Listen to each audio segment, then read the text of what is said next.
வாங்க நம்ம தோட்டத்துக்கு தாங்க போயிட்டு இருக்கோம். இது வந்து குவாரி தோட்டங்க. இப்போ வந்து பார்த்திங்கன்னா நம்ம குவாரியில் அறுத்து முடிச்சுட்டு நெருப்பு வச்சு விட்டுருக்குறோங்க. அந்த வீடியோவும் வந்து நம்ம சேனலில் அப்லோட் பண்ணியிருக்கோங்க.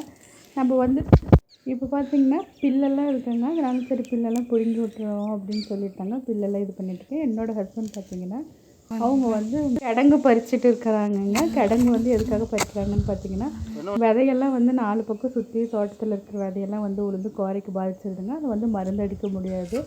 மருந்து அடித்தாலும் கூட பார்த்திங்கன்னா கோரையெல்லாம் வந்து வீணாக போயிடும். அதுக்காக தான் கிடங்கு பறிச்சிட்டோம் அப்படின்னா அது விழுந்தாலும் கிடங்குக்குள்ளே தான் விழுந்துடும் அப்படின்னு சொல்லி தாங்க வயல் ஃபுல்லாக என்னோடய ஹஸ்பண்ட் வந்து பறிச்சிட்டு இருக்கிறாப்படியே நான் வந்து தோட்டத்தில் வந்து பில்லெல்லாம் இருக்கிறதா அதெல்லாம் ஒவ்வொன்றா தேடி வந்து பிடுங்கி போட்டுட்ருக்கறனுங்க. வரப்பில் பார்த்திங்கன்னா நாட்டு வெண்டைக்காய் விதை ஒன்று இருந்ததுங்க. அது வந்து சரி கிடங்கு பறிக்கிறதுனால பார்த்திங்கன்னா அந்த செடியும் பிடுங்கியாச்சுங்க.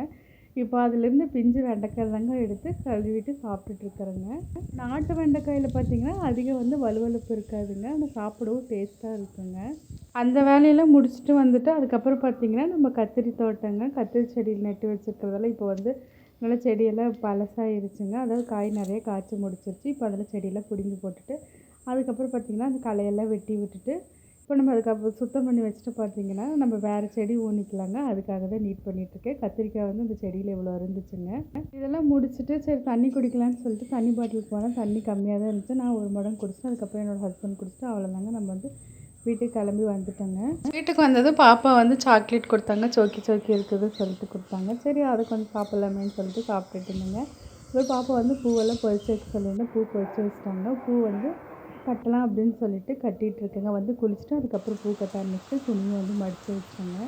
பூ கட்டுறதுலேயே பார்த்திங்கன்னா கரண்ட் ஆஃப் ஆகிடுச்சு. லைட் வெளிச்சத்தில் தான் வந்து இது பண்ணேன். மழையும் வர ஆரம்பிச்சிருச்சுங்க. வீடியோவில் பார்த்திங்கன்னா தெரியும் அந்த இடம் இருட்டாக இருக்குது கரண்ட்டு போனதுனால.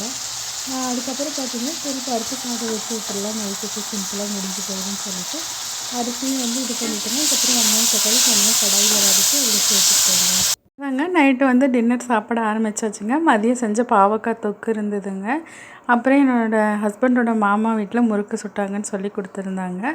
பருப்பு சாதத்துக்கு வந்து 2மே சைடிஷாக வச்சு சாப்பிட்டாச்சுங்க.